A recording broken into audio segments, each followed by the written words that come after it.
There are certain staples to commentary on YouTube, whether it's gameplay in the background as someone is talking about something. I don't know, I'm too busy watching CS Surf. Darman is one of them, as I've talked about in previous videos. These are just a few of what have created the foundation of commentary on YouTube. People have used these formats, whether playing CSGO, Surf, or making fun of Darman's very interesting ways to tell very basic life lessons. But I am missing one of those pillars that commentary lays upon. It is fellow YouTube channel, but one that is highly used to make people laugh. That channel is Jubilee. Jubilee is a YouTube channel that hosts hit series Odd One Out. The premise of the show is exactly how the name describes it. They're a group of people that all share the same characteristic, whether they are all Blue or all Drake fans, which I don't know how he could be after his recent album, and then one of the people there isn't Blue or isn't a Drake fan. But the people they get, I'm convinced, aren't real. They're just people created for our viewing pleasure and for my enjoyment to crack a couple of jokes at. So, without further ado, let's hop into 5 brides-to-be versus 1 secret divorcee. God, say that 10 times fast. So when are you guys getting married? We're getting married 11/11/22. Oh, cute. That's cute. August 20th for us. We actually just decided we would like a September wedding in 2024. I'm getting married next month on the 22nd. Oh wow. Wow, congrats. 11/11/22, huh? Isn't that a bit easy to remember? Maybe a little too convenient. Like, you couldn't have picked something a little bit less easy to remember? I don't know, maybe like 11/12/22? Also, I'm putting money that one of these dates is just their birthday. If I was on the show and I had to lie about a wedding date, I would just use my birthday because A, there would be no hesitation, and B, my birthday is on just some random day, so it wouldn't raise any alarm. Like, it would be wild if one of them said their wedding day was on Christmas Eve and they had to explain that they are actually soon becoming Mrs. Claus, and the reason why it wasn't on Christmas is because Mr. Claus has to leave for work that night, you know, climb down chimneys and eat cookies. How are your wedding preparations going? Pretty good so far. We actually have a destination wedding. We're getting married in Minnesota, so. Are you from Minnesota? He is. I'm from Wisconsin, so my family's gonna drive over. We actually wanted to do a destination wedding, however, a lot of our family members can't actually travel. So we decided on doing a very traditional Mexican wedding. A destination wedding? Aren't all weddings destination weddings? Because all of them are at a destination.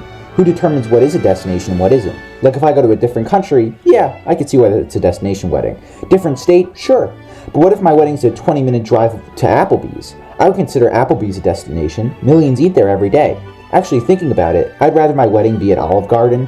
The wedding cake would just be made out of entirely of breadsticks and frosted with marinara sauce. This is sounding better and better the more I think about it. How many people are you guys hoping to invite?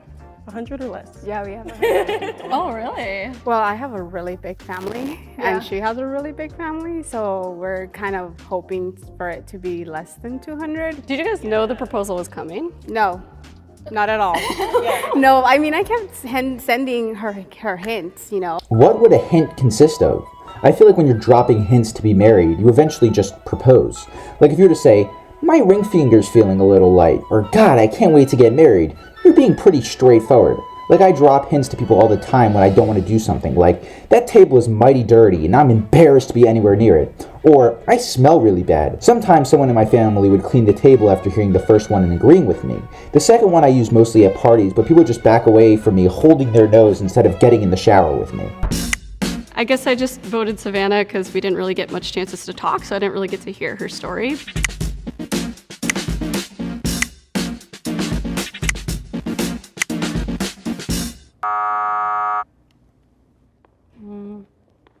It would be funny after people got eliminated, since we're trying to find out who's divorced, if wedding music played as the eliminated walked out of that fluorescent box, and then they reach the end and they're handed papers that say, you got divorced, and then they rip your dress in half because you split everything in a divorce settlement. That would really spice this contest up. All of them come into the show happily married, except one of their husbands really wants a divorce and is waiting to give those papers out to his real wife. Like, everyone else got a you got divorced bid is just like a gag for the show, but for his wife it's actual legal document to officially change both their Facebook statuses too. It's complicated. Like a proposal? Yeah, just a proposal. Mine was unexpected. I mean, we had talked about marriage, but I wasn't sure when or if it was coming, but we went to Yosemite in September for the weekend, and he proposed like at the beginning of the trip at the base of Half Dome. It was perfect. Yeah, mine was actually in Utah. I'm an avid hiker, so he took me on a hike that I really wanted to go to. It's called Lake Blanche, and she proposed to me basically after the hike, which... Not so fast. You gotta pick one, unless she's polyamorous. That's honestly pretty wild, faking being gay. Of course, if she is found to be the mole. Because who's going to call you out on that outside of you slipping up, as she did here? Like, no one's going to say you aren't gay because that's just an outrageous claim. Although it might be less outrageous to claim that than pretend to be gay on a Jubilee video so you can win like a $500 prize pool. But I respect the hustle. There are only a handful of people that could lie about being gay to win a challenge, and I am not one of those people. Again, all this applies to if she's lying about being gay. If she actually is, I hope her and her partner have a long-lasting relationship full of love. I'm curious what you guys think about divorce. I'll go first. Connor and I are having a religious ceremony, so we definitely look at marriage in a very spiritual way. It sounds super obvious, but I don't want to get married if I ever think that there's divorce on the horizon. Yeah, same. I guess when I say I do, I'm committed, so I don't judge anyone who is divorced, but I do understand that sometimes things happen. Yeah. I feel like this is a great segue to our sponsor of today's video, Keeps. While it won't keep you and your wife's marriage intact, you at least will have hair in your head to pull out once realizing everything that you once had is now gone in the divorce settlement. I realized I haven't been playing the game as much as I probably should, so I'll say my prediction now. 2 people have already been eliminated, but out of these 4, I think only 2 are like for sure safe. The second girl to the left and the 4th girl to the left. The second girl because she's the only person in all the Jubilee videos that seems like an actual chill person, and the 4th because she said her friends proposed to her with a meme of Mike Wazowski, which would just be like the craziest improv if made up. Is there any fears that you guys have about coming together in a marriage? Yeah, I've been thinking about that a lot recently, so I just thought of a quick list. 1. She takes the TV remote away from me. Not cool. Most likely watching Cartoon Network. 2. She likes the bedroom hot when sleeping. Also not cool. Literally. 3. She is better than me at a video game. That's actually very cool. Just wouldn't admit that truth until we're both in our 50s. 4. She can dunk. Again, actually very cool. Would just never win an argument because she could always say she can dunk on me. And that's pretty much it. There's a lot of other stuff I'm debating, like publicly saying that Harry Styles is better looking than me. She could say it in private, but please not when I'm around. But that's like pretty much it. Again, it is still a rough draft. So the game is over. If the lights turn green, that means you have voted the mole out and you all win. However, if the lights turn red, that means the mole is still in the box and you lose.